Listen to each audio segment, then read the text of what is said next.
शुरुआत करेंगे इस वक्त की बड़ी खबर आपको बता दें, जहां अप्रैल में शिवराज सरकार करेगी बड़ी प्रशासनिक सर्जरी।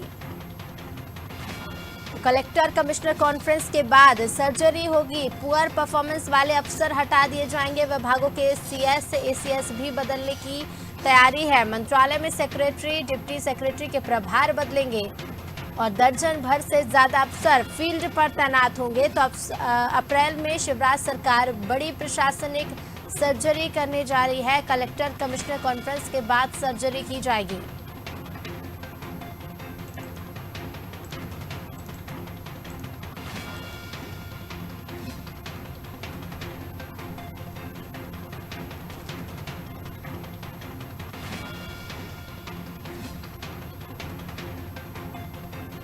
शिवराज सरकार अप्रैल में बड़ी प्रशासनिक सर्जरी करने जा रही है। पुअर परफॉर्मेंस वाले अफसरों को हटाया जाएगा। कलेक्टर कमिश्नर कॉन्फ्रेंस होगी और उसके बाद ये सर्जरी की जाएगी। विभागों के सीएस एसीएस भी बदलने की तैयारी है, जहां मंत्रालय में सेक्रेटरी डिप्टी सेक्रेटरी के प्रभार बदलेंगे। दर्जन भर से ज्यादा अफसर फील्ड पर तैनात होंगे।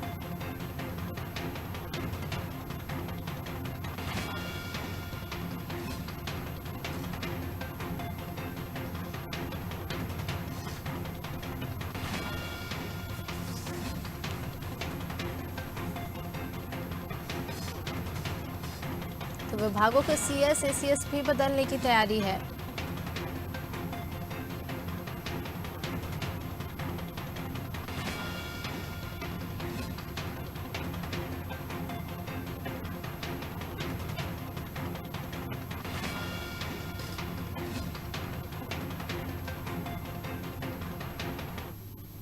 और खबर पर ज्यादा जानकारी के साथ संवाददाता विवेक पांडे जुड़ गए हैं। विवेक, अप्रैल में शिवराज सरकार बड़ी प्रशासनिक सर्जरी करने जा रही है। कलेक्टर कमिश्नर कॉन्फ्रेंस होगी और उसके बाद ये सर्जरी की जाएगी। क्या कुछ कारण इसके पीछे?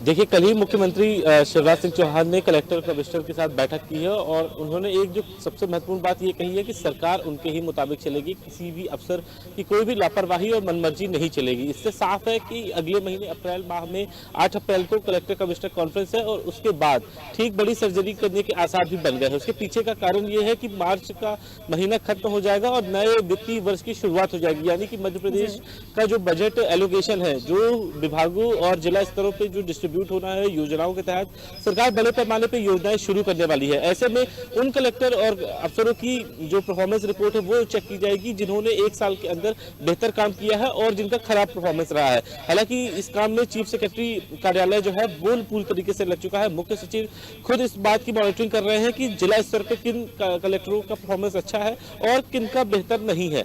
इसके आधार पर जो रिपोर्ट है वो मुख्यमंत्री सचिवालय को भेजी जाएगी और उसके बाद जो है वो प्रशासनिक सर्जरी की जाएगी। सबसे महत्वपूर्ण बात यह है कि कई विभागों के प्रमुख सचिव और एसीएस यानी कि अपर मुख्य सचिव के भी प्रभार बदले जाएंगे। इसमें सबसे दिलचस्प बात यह रहेगी कि पिछले कई सालों से यानी कि 1-1.5 साल और 2 साल के कार्यकाल के बीच जो प्रमुख सचिव एक ही विभाग में पदस्थ है, उन्हें कई और विभागों की जिम्मेदारी दी जाएगी। उनके जो जिम्मेदारी है उनमें फेरबदल किया जाएगा। इसके अलावा मंत्रालय में सेक्रेटरी और जो डिप्टी सेक्रेटरी रैंक के अफसर है उनकी भी जिम्मेदारियां बदली जाएगी और इनमें से 1 दर्जन से अधिक जो अफसर है उनको मैदानी जो है फील्ड पर दिया जाएगा। उसका कारण ये है कि कुछ ऐसे अफसर हैं जो फील्ड पर बेहतर काम करना जानते हैं। कई ऐसी सरकार की योजनाएं हैं जिनको उन्होंने बेहतर तरीके से अमली जामा पहनाने का काम किया है। सरकार अब जो है पिछले 1.5 साल का जो सरकार का कार्यकाल रहने वाला है, उसमें बड़े पैमाने पर जनहित की योजनाओं को लेकर जो है वो प्रसार भी किया जाएगा और उसको किस तरीके से जन योजनाओं को जनता तक पहुंचाया जाए, उसके लिए कलेक्टर्स की तरफ से भी प्लान मांगे गए हैं।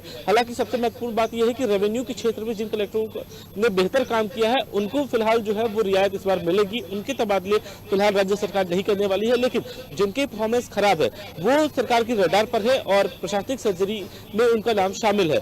सबसे महत्वपूर्ण बात यह है कि इसमें महिला अफसरों को भी जिम्मेदारी दी जाएगी। अभी मध्य प्रदेश में जो महिला कलेक्टर है उनकी संख्या कम है और इसी के लिहाज से मंत्रालय में एक जो बड़ी सुगबुगाहट यह है कि जैसा कि अभी आईएएस लॉबी में ब्लू और रेड जो कहा जाता है कोर टीम है, वो अभी मौजूदा समय में खड़ी है, लेकिन इसके साथ जो पिंक टीम है उसने भी अब अपने सुर मुखर कर दिए है। पिछले दिनों मुख्य सचिव के साथ महिला अधिकारियों की बैठक हुई थी और उन्होंने ये बात उठाई थी कि महिला अधिकारियों की परफॉर्मेंस बेहतर है, लेकिन उन्हें फील्ड पोस्टिंग नहीं मिल रही है। तो यह मुद्दा भी मुख्यमंत्री के समक्ष जो है वो मुख्य सचिव इकबाल सिंह बैस रखेंगे। और बहरहाल सबसे जो दिलचस्प बात यह है कि 8 अप्रैल को कलेक्टर कमिश्नर कॉन्फ्रेंस होने वाली है, उसमें एक जो सबसे बड़ा मुद्दा रहेगा लॉ एंड ऑर्डर को लेकर। तो इसमें एक जो हमारे सूत्र बता रहे हैं उसमें यह है कि कई जिलों के एसपी के भी तबादले होंगे। अभी हाल ही में जो घटनाएं सामने आई है उससे मुख्यमंत्री और गृह मंत्री दोनों ही बेहद नाराज है। हालांकि प्रशासन ने बेहतर कार्रवाई की है और माफिया अभियान के तहत जो आरोपी थे जिन्होंने जघन्य अपराध किया था उनके खिलाफ जो है कार्रवाई करते हुए उनके घर जो है नस्ते नाबूद कर दिए हैं। अब यह सिलसिला फिर से शुरू होगा, लेकिन एक जो बड़ा सवाल यह है कि इसका साइड इफेक्ट क्या हो सकता है, तो इसको लेकर भी गृह विभाग तैयारी कर रहा है। और दूसरा ये महत्वपूर्ण बात यह है कि जो आगामी दिनों में प्रशासनिक सर्जरी होने वाली है, इसमें जो प्रमुख सचिव स्तर के अफसर हैं उनके भी परफॉर्मेंस चेक किया जाएंगे। अमूमन प्रमुख सचिव और एसीएस रैंक के जो अफसर हैं उनके परफॉर्मेंस को लेकर जो है वो मंथन नहीं किया जाता है, क्योंकि जो कैडर के आईएएस कैडर है उसके मुताबिक ही जो प्रमुख सचिव है उनसे कुछ ही सालों का जो है वो जूनियर होने के चलते उनके परफॉर्मेंस को चेक नहीं किया जाता। लेकिन इस बार सरकार जो है वो सुशासन से समृद्धि का अभियान चला रही है और इसी के तहत सभी अफसरों की जो कार्यशैली है उसको लेकर अवलोकन किया जाएगा। और दूसरी एक जो सबसे दिलचस्प बात यह है कि कई ऐसे अफसर हैं जिनकी विधायक और मंत्री से बात नहीं बन रही है, विभागीय तालमेल नहीं बैठ रहा है, सरकार की कई योजनाओं को अमली जामा नहीं पहनाया जा रहा है। तो इसको देखते हुए सरकार एक बड़ा फैसला ले सकती है कि उन अफसरों के तबादले किए जाए, उनको विभागों से हटा दिया जाए जो जनहित के कार्य और विभागों में जो विभागीय तालमेल है मंत्री और जो स्थानीय विधायक है उनके साथ नहीं बन पा रहा है। तो ऐसे अफसर भी सरकार की रडार पर रहने वाले हैं। जी बिल्कुल विवेक, आप बने रहिए, आपके पास फिर लौटेंगे। तो प्रशासनिक सर्जरी होने जा रही है, शिवराज सरकार बड़ी प्रशासनिक सर्जरी अप्रैल में करेगी।